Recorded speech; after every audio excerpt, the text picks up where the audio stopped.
Hello peeps and hello peppers and welcome to Film Friday. Um, Yesterday something kind of fun happened. When I'm sitting or laying in my bed, I'm watching too much YouTube. So I found this video about time slips. Like some people believe that there are cracks in time. And actually this inspired me to rediscover a song called The Edge of a Dream that is from a movie called Nightmare Street.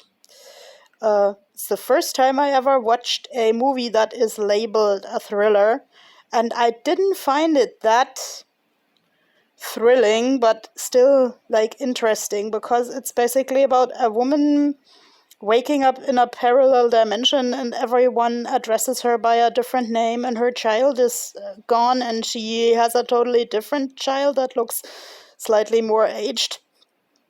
And it is like an interesting play with the concept of identity and what is really important in our lives. And then, of course, I like alternate scenario movies. And like when I looked up this song, because we only had a fragment of the song, because that's like part of the Lost Media community. There was only the fragment of the song that was in the film. It was like uncredited, and they had found out a singer through some sort of registry, but no one could ever track the complete version of the song. And now suddenly that I looked it up now, it was like they found the complete version of the song 2 months ago, and some people like commented about having even known the singer in person. And it was a community thing. Some people commented also like about circles closing and time lines coming together and stuff like that. So I thought I could just retell this movie with tarot cards, and let's say, since it's kind of the number 7 that brought me into following tarot readings on YouTube, and number 8 is a significant number from my favorite alternative scenario movie, Interstate 60, I decided to take 7 cards from this Phantom Wise Tarot and 1 card from the Cat Tarot, because cats are very intelligent and independent. And let's say, I would say that both Interstate 60 and Nightmare Street are independent and intelligent. And I am so glad that we have The Edge of a Dream song now, because it has some way more beautiful components than I anticipated, and I think I want to paint this song over the weekend. For those who don't know yet, I have synesthesia, so I see music in colors, and my head is one permanent MTV. That can be both great and annoying, but it's like a part of my life. And actually, I would say my shirt also looks a little bit like merging timelines in the universe. So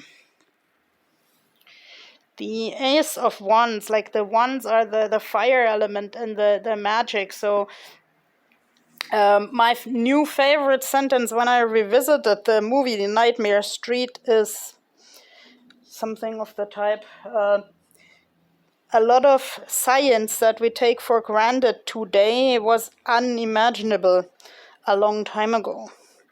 And I mean, to me, the wands cards are often also a symbol of a talent, because when I drew my own tarot, I learned that the 10 of Wands is actually a burden. So I mean, okay, sometimes a talent handled wrongly can also become a burden, but this cat takes their fate into their own hands. And indeed, that is an interesting element of the movie, that even the doctor tells the woman who is caught between the timelines that something like these timeline shifts is possible, and that she shouldn't go to the psychiatric ward because her behavior is natural. Let's say this movie is from 1997, and in 1997 I didn't know so much about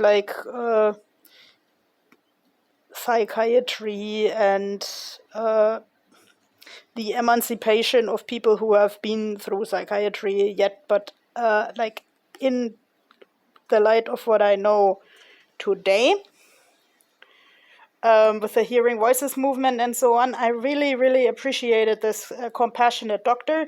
And I also really, really appreciated the client, friend, and lover, Joanna, the woman caught between the timelines, that she is Joanna in her normal timeline, but like her evil otherworldly twin, as she calls that, is Sarah.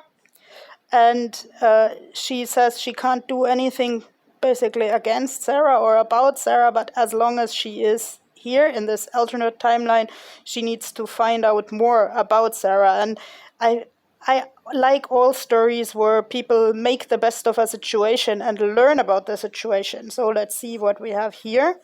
The Chariot is, of course, movement. So yes, Joanna gets moving.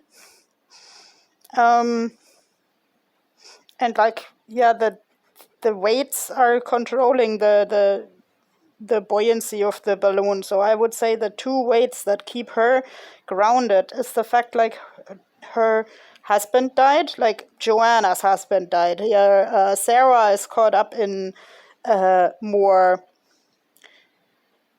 things that she could control, but still does wrong things. Okay. Joanna's husband died, and her daughter Emma is her world, and yeah, those thingies keep her moving. And yeah, in the story, like, as she ends up in Sarah's life, and Sarah has done some sincerely bad things, she kind of has to lift herself above and discover new ways of thinking and moving. The Hierophant is, of course, like something like a high priest, looks a little bit like Gandalf, or here like also Santa Claus, and like most people are, of course, taught to believe that Santa Claus doesn't exist. This tarot deck features a lot of cats, like the intelligent, independent ones, but the film on and off features a dog called Joe, that is one of the few living, breathing beings that would recognize Joanna even in the alternate timeline. And yeah, the doctor studies a lot of books, and 1997 is sort of the beginning of at least the more science-oriented people having internet. So there are really small, cute computers with internet on them in this story, and the doctor researches a lot of internet. But the doctor is kind of young and pretty. So,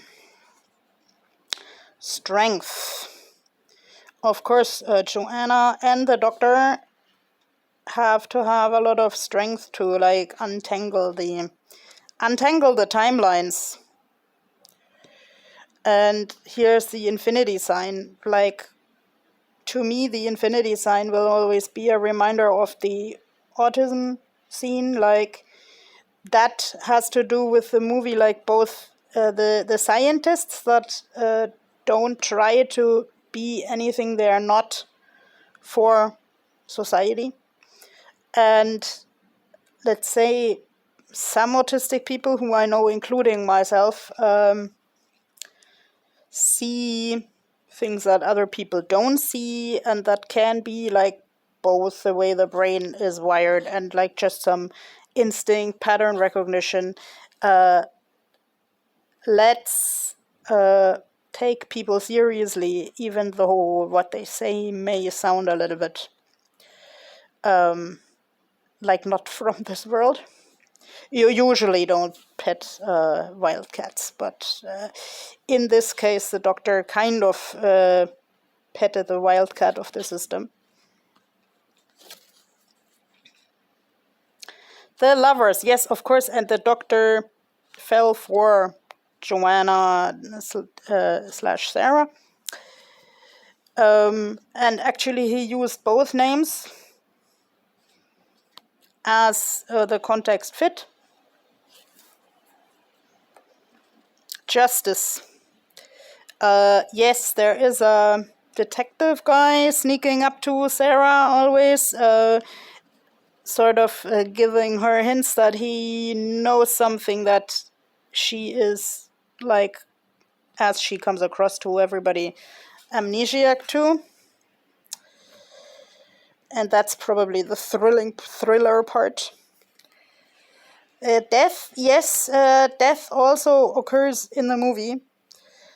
In Tarot, that also means a new beginning, but here's like the brick wall, like this, the song On the Edge of a Dream goes like, standing on the edge of a dream, looking over to the other side. Will you love me? Will I make it through in a different space and time? And here, the Hanged Man. In classical tarot, so I hear this is a symbol of like finding a different perspective, finding a different angle. And of course, this film, Nightmare Street, is full of different perspectives. And it has a happy ending. I really enjoyed it because one had to think along, because one had to think what is most meaningful in life, what forms our identity. And yeah, I mean, this film and the music look pretty sort of 80s style, but there is internet. So this is like sort of the beginning of something that was a totally new perspective at the time and that we take for granted today. So I wish you a wonderful day of new perspectives and of maybe thinking some things shouldn't be taken for granted and some things that we think of as really unusual today might become the norm tomorrow. Bye bye.